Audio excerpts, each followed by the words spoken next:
Je suis surpris. Moi qui ai fréquenté à l'université de Cocody, je sais qu'un président de la République, ce n'est pas tout le monde qui le vote. Et je sais que quand il est élu pour toute la nation. Mais notre ministre, haut technocrate qui enseigne à Harvard, lui, il ne le sait pas. Il ne sait pas que le président de la République, il est élu pour tous les Ivoiriens. À telle enseigne qu'on dit que quand il sera élu, vous n'aurez rien.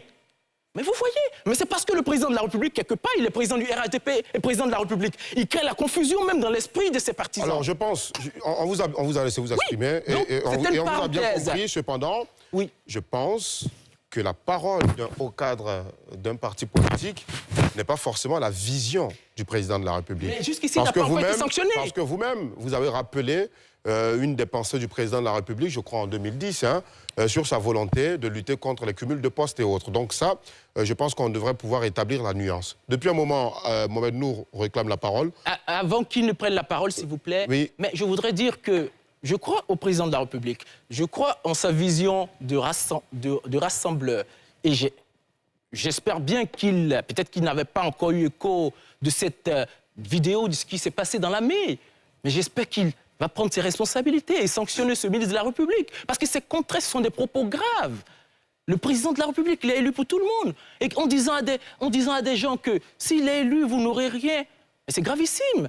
Et moi, quand je serai président en 2030, moi, je serai le président de tous les Ivoiriens, même ceux qui ont voté pour moi et ceux qui n'auraient pas voté pour moi. C'est ça le président de la République. Aujourd'hui, on parle de votre candidature aux législatives. Également, quand aussi je serai député à Cocody, quand je serai élu député à Cocody, je serai au service de ceux qui ont voté pour moi et ceux qui n'ont pas voté pour moi, parce que je serai député de la nation. Très bien. Donc, il n'est pas bien de dire que quand on est élu, on est seulement élu pour ceux qui nous ont voté. Ce n'est pas bon. Très bien. Mohamed Nour Djarasouba. Oui, M. Traoré, franchement, je vois un peu la fibre à Saleh Timoko en vous. Je vois que vous avez vraiment à cœur d'aider votre communauté, les populations d'Anyama en l'occurrence.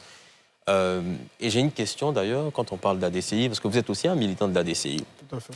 Est-ce que vous serez prêt à désobéir à l'ADCI, notamment au président Saleh Timoko, s'il y a des décisions qui vont à l'encontre de l'intérêt de vos populations d'Anyama? C'est ma question. Je reviens à vous, M. Jean-François Kouassi. Vous avez dit un truc, quelque chose d'intéressant avec le seuil de pauvreté de 37%. Vous avez dit que 37% de la population vit avec moins de $2 par jour. Je vais essayer d'aller rapidement là-dessus. C'est intéressant qu'on parle de pouvoir d'achat, qu'on parle d'économie, parce que justement, les ménages les plus pauvres sont ceux-là qui consomment, qui ont une grande consommation locale. Les experts le disent aujourd'hui, 66% du PIB de Côte d'Ivoire est réservé à la consommation locale.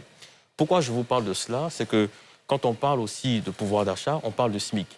Qu'est-ce que vous prévoyez en termes de loi concernant donc le pouvoir d'achat, en l'occurrence le SMIC? Est-ce que vous allez vouloir augmenter les bas salaires? Quand je parle de bas salaires, je parle du SMIC.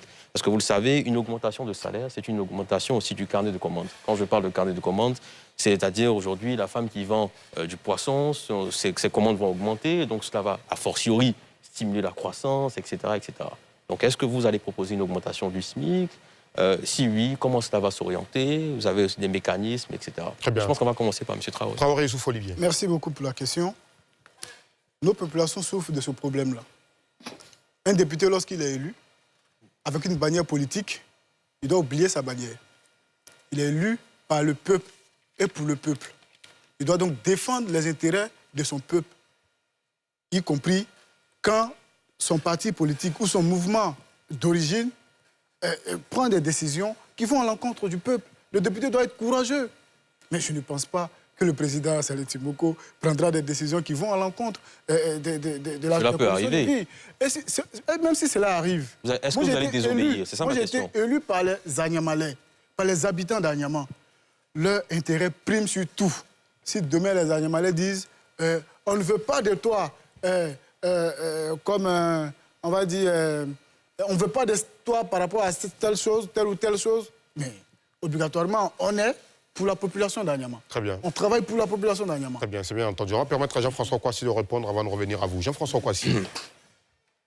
Alors, rappelez-moi la question, s'il vous plaît. Oula. Bon, enfin, vous avez parlé de pouvoir d'achat. Je vous ai donc fait un graphique rapidement en vous disant aujourd'hui, par exemple, en Côte d'Ivoire, 66% du PIB, c'est de la consommation locale.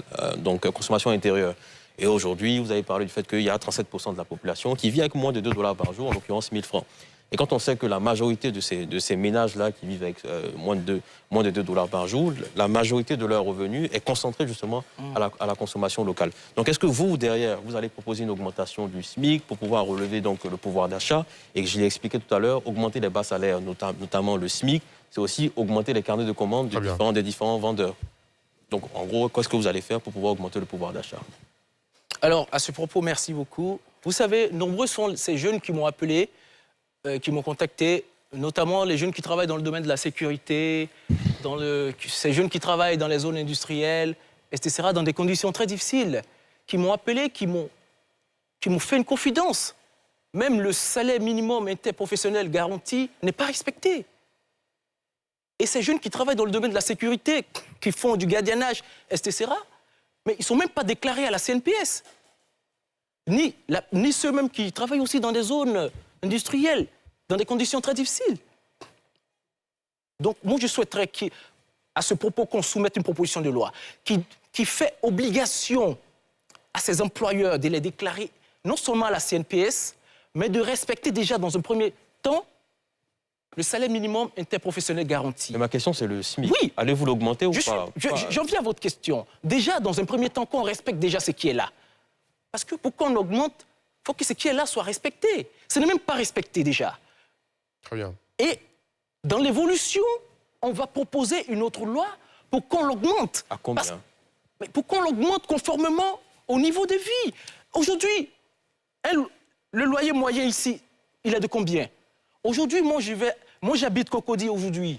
Mais à Cocody, on peut plus vivre, même avec 400 000 pour un fonctionnaire, c'est compliqué. Oui, mais mais le loyer simplement, le loyer, le transport. Encore, vous serez chanceux de trouver une maison de 300 000 dans lequel vous pourrez tenir, vous, peut-être, vous et votre famille. Très bien. Donc merci beaucoup, Jean-François Alassane, Kouassi. Je suis obligé de vous interrompre, messieurs. J'ai bien compris la quintessence de vos propos. Oui. On va marquer la dernière pause avant de poursuivre avec donc, le dernier grand acte de cette émission. Vous le connaissez, c'est le grand duel. Ah ouais, c'est vrai. 1975-2025. Depuis 50 ans, Petrosi est le pilier de l'énergie dans notre pays. Le gaz butane à la portée de tous les ménages, c'est Petrosi. Les énergies propres et bon marché qui alimentent nos industries, c'est aussi Petrosi. Les bus émergents qui roulent au gaz naturel véhicule, c'est aussi Petrosi. 258 km de pipeline multi-produits d'Abidjan à Yamoussoukro, c'est aussi Petrosi. 200 000 barils de pétrole jour d'ici 2028, c'est aussi Petrosi. Petrosi. Produire l'énergie d'une nation forte. Sol retrouve son premier amour au moment où sa vie bascule entre passion et devoir. Si tu veux que je continue de travailler avec toi, arrête de m'envoyer des fleurs, des compliments, des sous-entendus, des invitations, des insinuations, stop. Entre musique, sentiment et trahison, leur amour défiera tout ce qu'on leur avait interdit. Carlos m'a soutenu quand tout le monde m'a tourné le dos. Car Carlos est un homme bon. Mais prends garde aux tentations du diable. Une note d'espoir quand la mélodie de l'amour devient un signe de la liberté. J'ai aussi entendu que je pouvais pas être danseuse à cause de mon âge. Retrouvez une note d'espoir du lundi au vendredi à 14h05 sur NCI. Là, je dois y aller. J'oublie, il y a autre chose. Il y a un jeune qui est passé te demander. Quel jeune? Fanta, une jeune journaliste, devient la cible d'un puissant colonel après avoir reçu un calepin contenant des secrets d'État. Aidée par sa mère et une ex-militaire en quête de justice, elle se lance dans une lutte acharnée pour la vérité. Nous allons rédiger environ 10 articles sur le sujet. Très bien. Merci. Mais j'ai un conseil à te donner. Fais attention à toi et aux gens qui t'entourent. Cette enquête sur laquelle tu travailles est très dangereuse. Retrouvez Fanga du lundi au vendredi à 22h sur NCI.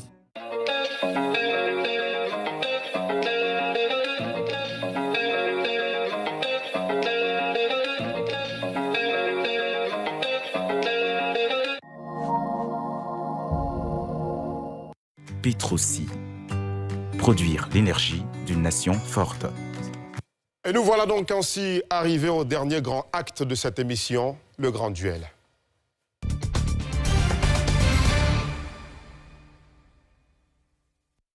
Que ferez-vous une fois élu? Voilà la thématique du grand duel ce soir qui oppose Traoré Youssouf Olivier et Jean-François Kouassi, C'est Tio, comme on l'appelle à Anyama, qui a la main. C'est vous qui commencez. Cher ami Jean-François Kouassi, je viens d'Anyama. Anyama, une commune oubliée. La commune qui a abrité le mal d'ouverture de la CAN et la finale de la CAN. La commune qui recevra bientôt le train urbain, l'abattoir moderne. La commune qui a le CAFAB d'Abidjan.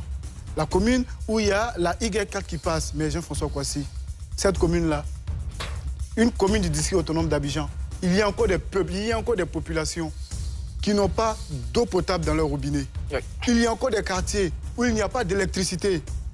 Mais il y a un combat véritable à mener. En dehors des artères principales, il n'y a pas de route d'accès dans nos différents quartiers.